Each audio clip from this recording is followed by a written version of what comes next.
প্রত্যেক বছরের মতো এবছরও পশ্চিম মেদিনীপুর জেলার অন্তর্গত মেদিনীপুর সদর ব্লকের পলাশী প্রাথমিক বিদ্যালয়ে কচিকাচারা কাঁচা হাতে শাকসবজি ও ফুলের রস দিয়ে তৈরি করলো ভেষজ আবির। এই ভেষজ আবির নিয়ে তারা মেতে উঠল বসন্ত উৎসবে। বসন্ত উৎসব উপলক্ষে কচিকাচাদের উৎসাহ ছিল চোখে পড়ার মতো। পালং শাক, ধনেপাতা, বিট, গাজর, হলুদ, পুঁইয়ের পাকা বীজ, গাঁদা ফুল ও অপরাজিতা ফুলের রস অ্যারারুটে মিশিয়ে ঘরোয়া পদ্ধতিতে তৈরি করলো আবির। নিজেদের হাতে তৈরি ভেষজে আবির দিয়ে একে অপরকে রাঙিয়ে তোলার পাশাপাশি কচিকাচাদের সাংস্কৃতিক অনুষ্ঠান ছিল চোখে পড়ার মতো। এই কর্মশালার মধ্যে দিয়েই কচিকাচাদের হাতে কলমে শিক্ষা দেওয়া গেল যে গাছ আমাদের বন্ধু। বিদ্যালয়ের শিক্ষক মহাশয় জানান, পরিবেশ বান্ধব ও নিরাপদ বসন্ত উৎসব পালন করার লক্ষ্যে এই আয়োজন। এক কচিকাচা এখন নৃত্য পরিবেশন করছে, বসন্ত এসে গেল।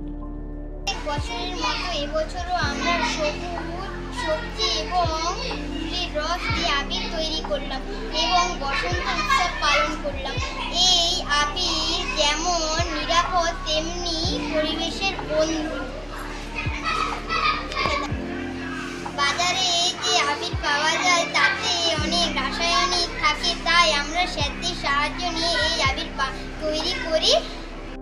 প্রত্যেক বছরের মতো আমরা এবছরও আবির তৈরি করি সবজি আর ফুলের রস দিয়ে। এই আবির যেমন নিরাপদ তেমনই পরিবেশের বন্ধু।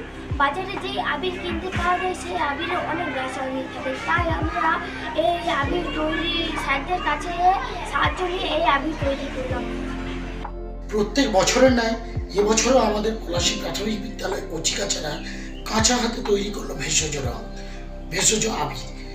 তারা অ্যারারুটের সঙ্গে বিভিন্ন শাকসবজি এবং ফুলের রস মিশিয়ে এই আবির বানালো।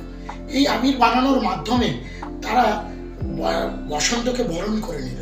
হাতে কলমে শিক্ষার ভিতকে যেমন মজবুত করে, তেমনি এই শিক্ষাও হয় দীর্ঘস্থায়ী, পরিবেশ বান্ধব এবং একেবারে নিরাপদ বসন্ত উৎসব পালনের জন্য এই ধরনের কর্মশালা আমরা প্রত্যেক বছরই আয়োজন করি।